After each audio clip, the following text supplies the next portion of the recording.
In this video, we'll demonstrate how to manage your under contract files and how to create a new under contract file.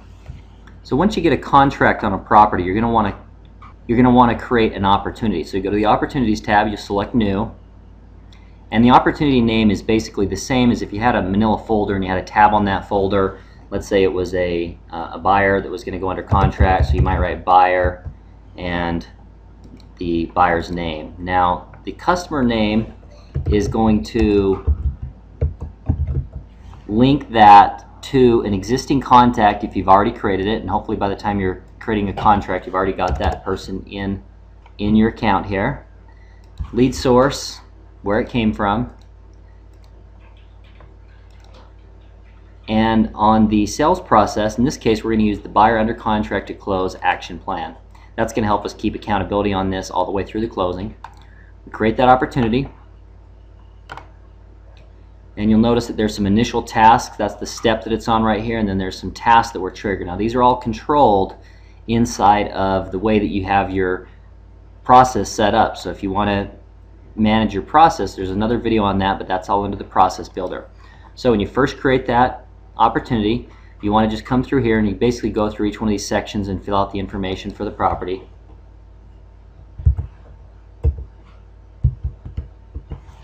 The area, this might be related to your MLS area. Oh, this is or the area of town. Property type, MLS number, lead capture date. Now if this is an under contract, you might have some of this data here.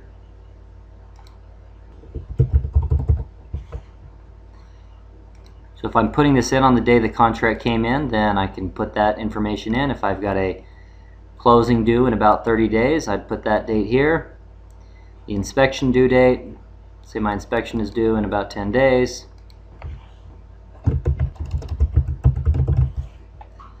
Type of loan.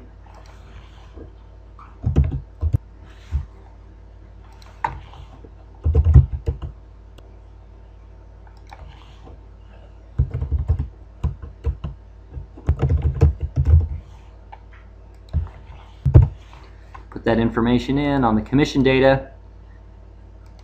If you're sharing that commission with an inside rep, you can put that information in here. Capture all that information. If we have the earnest money, the date that we scheduled the inspection. This information we put in once we have the appraisal back. If we're ordering the appraisal, we could check that box. And these fields here are likely to be filled out in the coming days.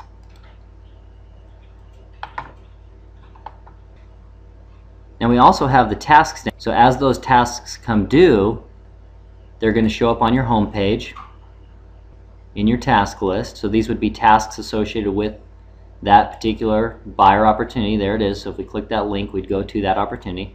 So these tasks, once you complete them, you just check them off. You can just click the little box here to complete those. And I'll just mouse over this link and I'll go back to my opportunity, and we'll see that those tasks have now been marked as complete. Now once I've completed my initial tasks for that buyer under contract file, I'm going to want to advance my sales process. So my process step is in the under contract. Now the next step would be to move it to the next stage. So I click the next stage link over here, select my next due date. This is basically the next time that I want to be reminded to look at this file. Let's say if it's 3 days from now. Now in 3 days that is going to show up on my home page, and it's going to remind me to come back in here and look at this link. This will also show that there's an email that needs to be sent. If the email is not sent automatically, I can click the link and it will allow me to send the email based on that template. So again, if you need some assistance editing the templates, you can watch the video on editing those templates.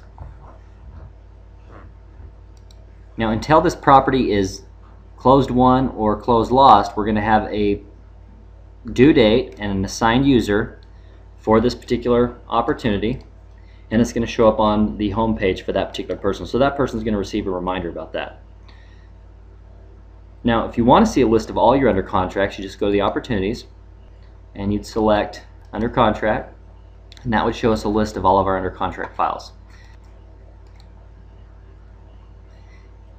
One other thing that you may want to do as you're inputting the information for that file is you may want to put in all of the associated parties. So if you're representing the buyer, you might want to put in the listing agent.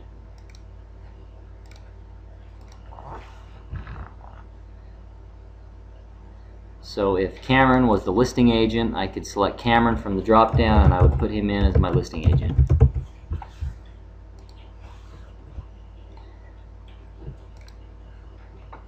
If Anthony was my inspector, put him in as my home inspector. So any of the related parties to that transaction you can track here under the Related To tab. And this also makes it easy to email these contacts by clicking the Email Contacts link.